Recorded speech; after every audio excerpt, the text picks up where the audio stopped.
O preço do sacrifício de Jesus. No mês de abril, o grande evento lembrado é a Páscoa. E a Páscoa é muito comemorada por cristãos pelo mundo todo. Mas o que a Páscoa representa? O que foi a morte de Jesus? E qual foi o preço que foi pago lá? Bom, para entendermos essa questão do sacrifício de Jesus, devemos ir para o início, lá em Gênesis, onde vemos que no início da história da humanidade, Adão e Eva pecaram contra Deus, comendo do fruto que não era devido, e com isso, tanto a humanidade que viria de vir, quanto a criação como um todo, seja por natureza, por seus animais, se corromperam nesse processo. E mesmo com inúmeros sacrifícios que a humanidade realizava durante todo o tempo, desde a época pós Adão e Eva, né, com Caim e Abel e adiante, nada disso tratava o interior nosso, o interior do ser humano. Tratava mais atos exteriores e não necessariamente, talvez, a pessoa podia estar arrependida sobre a situação. Então, realmente, por mais que os sacrifícios eram realizados, às vezes eles não conseguiam pagar o preço realmente de todo o pecado do ser humano. Portanto, alguém deveria vir. Sim, Cristo veio, com o plano da cruz já estando instalado desde o início da humanidade, entre Deus Pai e Filho, com Jesus tomando esse sacrifício por nós. Mas agora entra a questão: qual foi o preço maior que foi pago neste sacrifício? O preço que foi pago foi com o sangue e a vida do nosso Senhor e Salvador Jesus Cristo. E lá na cruz, os nossos pecados foram perdoados. E portanto, nós podemos naquele momento ter vida eterna. Podemos ter a salvação que antes sacrifícios nenhum que seres humanos imperfeitos podiam fazer trazia isso. Mas Cristo veio, seguiu todos os mandamentos e preceitos conforme a vontade de Deus. E lá, sendo perfeito como um cordeiro imaculado, pagou com o seu sangue todos os nossos pecados. E ali veio o nosso perdão, mesmo sendo ele inocente.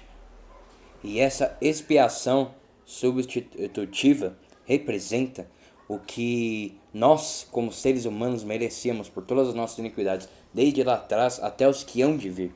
Seja toda a dor que Jesus passou, toda a humilhação, nós merecíamos.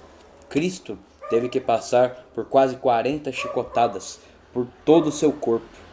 Ainda teve que passar a humilhação de ser zombado por várias pessoas e multidões, sendo escolhido, mesmo sendo inocente, por no lugar de um ladrão. Um ladrão foi inocentado e ele foi condenado. E aí, ainda nesse processo, Cristo teve uma coroa de espinhos colocada na sua cabeça, furando o couro cabeludo dele e gerando grande dor.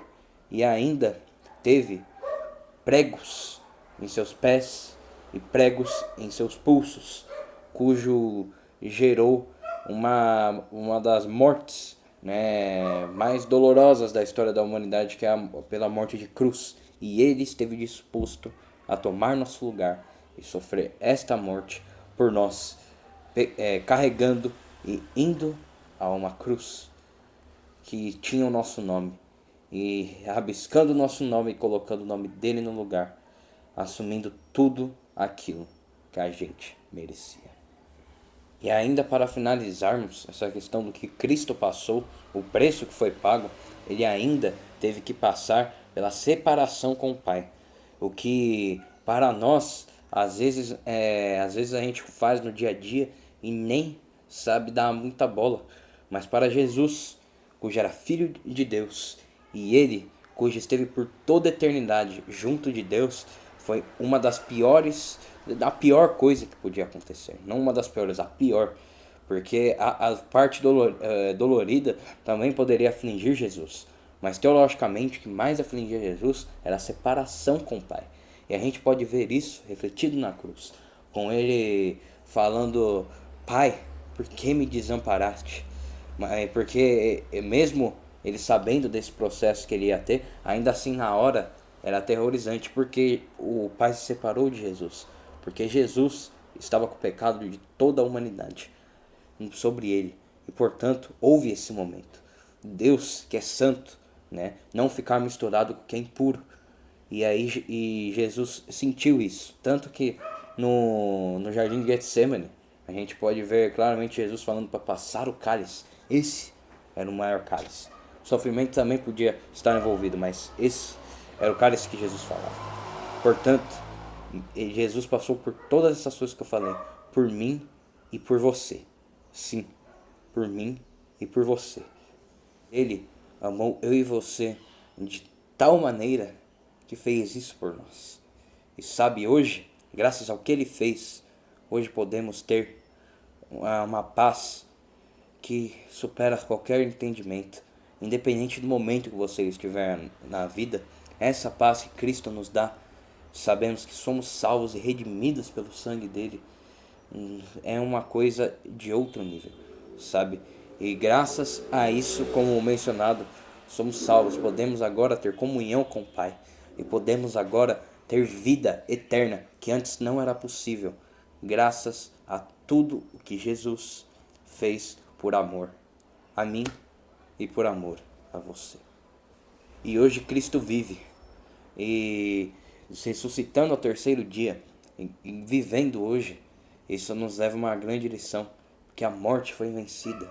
Hoje, mesmo que para o mundo podemos estar sendo alienados, podemos estar sendo tantas coisas, para Deus somos libertos, não estamos mais escravizados pelo pecado como o mundo está. E hoje, eu e você podemos viver uma vida totalmente diferente do que vivemos. E portanto, devemos lembrar, graças à ressurreição de Jesus, que a gente pode até perecer nesse mundo, mas teremos nova vida lá também, na eternidade. Essa é só a primeira vida, e a vida que vai determinar se você está disposto a passar a eternidade com Deus ou sem Ele, pois Ele dá essa opção para você. Portanto, reflita isso. Você prefere passar a eternidade com uma paz que excede todo entendimento e vivendo a vida conforme Deus planejou? Ou prefere viver sem? E viver o mundo caótico no inferno? Eis a decisão que você tem que tomar. Porque o tempo está vindo, está indo cada vez mais. E portanto, quanto mais vai, menos chance você tem. Será que você está disposto a mudar e voltar aos caminhos dele? Será que você está disposto a viver algo novo para ele? A viver segundo seus mandamentos e preceitos, chamado que ele tem para você? Ou será que você está disposto a viver o mundo e viver separadamente de Deus por toda a eternidade? Pois eu digo a verdade a vocês, que quando Cristo voltar, não haverá mais chances.